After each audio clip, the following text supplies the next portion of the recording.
Is it possible to teach our children a solid understanding of science? No, it's not possible because science is never solid. So, how do you teach something like this?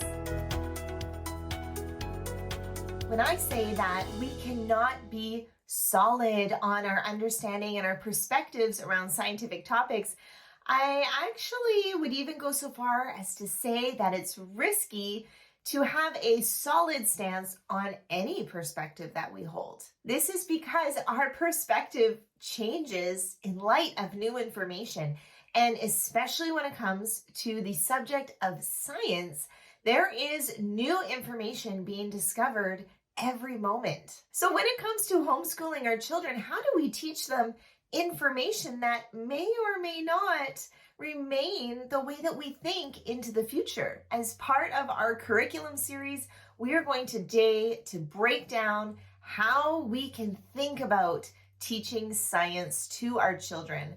And I would like to share with you not only the purpose of science and the main topics and ways to approach teaching science, but I would like to share with you a different way of thinking about how you approach teaching science. If we haven't met before, hello, my name is Natalie Burns, and I support homeschooling moms to create connection with their children through their teaching and learning so that you can have the freedom to reflect who you are as a family in your homeschool. When it comes to teaching science to our children, there are actually 4 streams of science to consider. First one is biology or life sciences, chemistry, physics, and earth science. You may not know this about me personally, so fun fact time. Before I started homeschooling my own children and became a homeschool advocate, I was a public school senior biology teacher. I taught human biology and health sciences in the public school system before I moved on to become a home learning support teacher,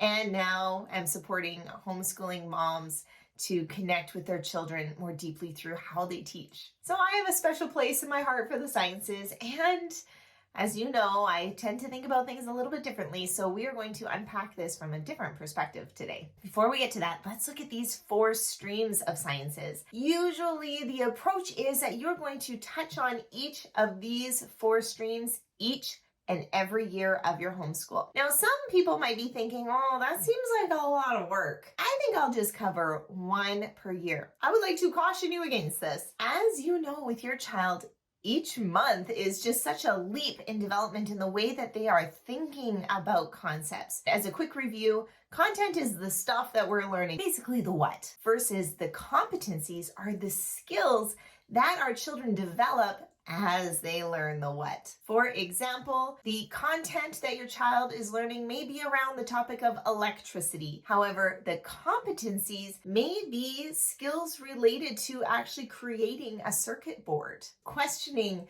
predicting, data collection, data analysis, and evaluation. Those skills necessary for scientific thinking.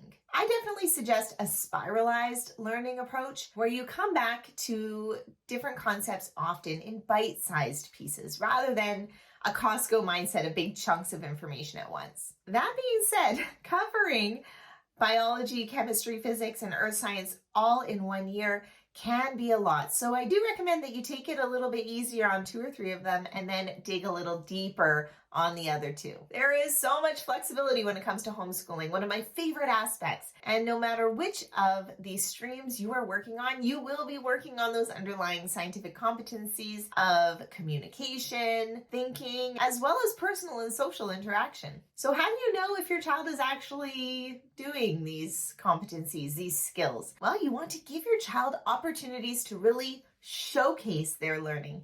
It is great to sit there and read so many wonderful books. We do, however, want to also include the showcasing of learning aspect. And in terms of communication, this could be as simple as in a lab report. If your child reads about an experiment, have them try the experiment and then to document what question they were wanting to find out the answer to, what they predict the answer might be, what kind of materials they need, what procedure they are going about for their experiment, what data they collect, how they interpret and evaluate that data, and finally, what conclusions they make.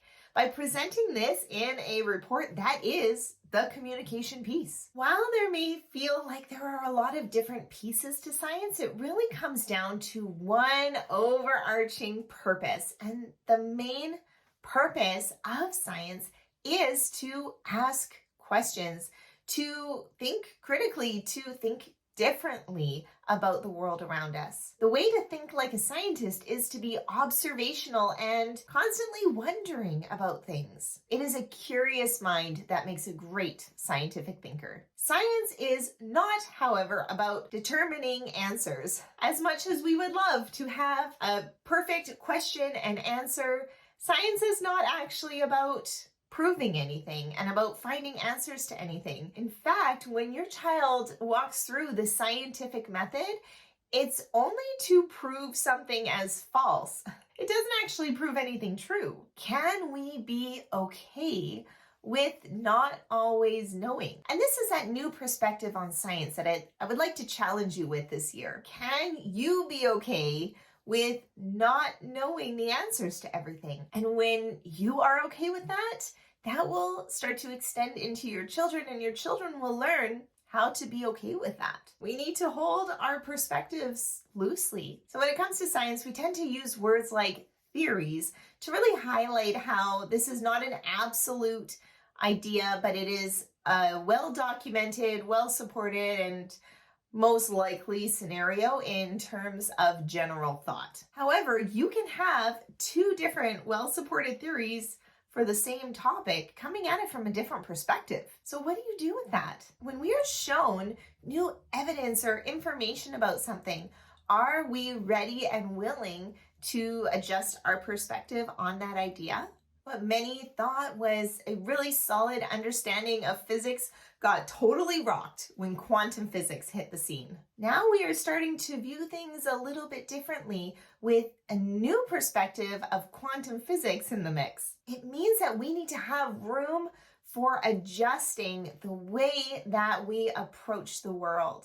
The information that your child is going to discover as they grow up and the world that they're going to be interacting with in even just 10 years is something that we cannot necessarily predict and prepare them for. We need to prepare them for this unknown type of future where they are curious, where they are asking questions, when they are thinking critically and independently, creatively, so that they can create their own understandings in their own minds of what they see going on around them. The more open that we are to shifting our perspective and seeing things from a different angle, the more our children will pick that up as well, and this will serve them so well in the shifting that's going to happen as they continue their learning process. So if you are inspired to teach science and don't really know where to start with what is included in these different streams, I've got you covered. I have created for you a subject management system workflow so that you can be sure that you know what these different streams of science are, what is included in them, how to think about them, and then give you some space to consider how you want to present these to your child and showcase their learning of these topics. You can check out more about this workflow with the link in the description box below. Well, I hope that you have a wonderful day and that you will join us for the next video in our curriculum series. If you are not subscribed, then make sure that you do that so that YouTube knows to let you know when the next one comes out. I'll see you then.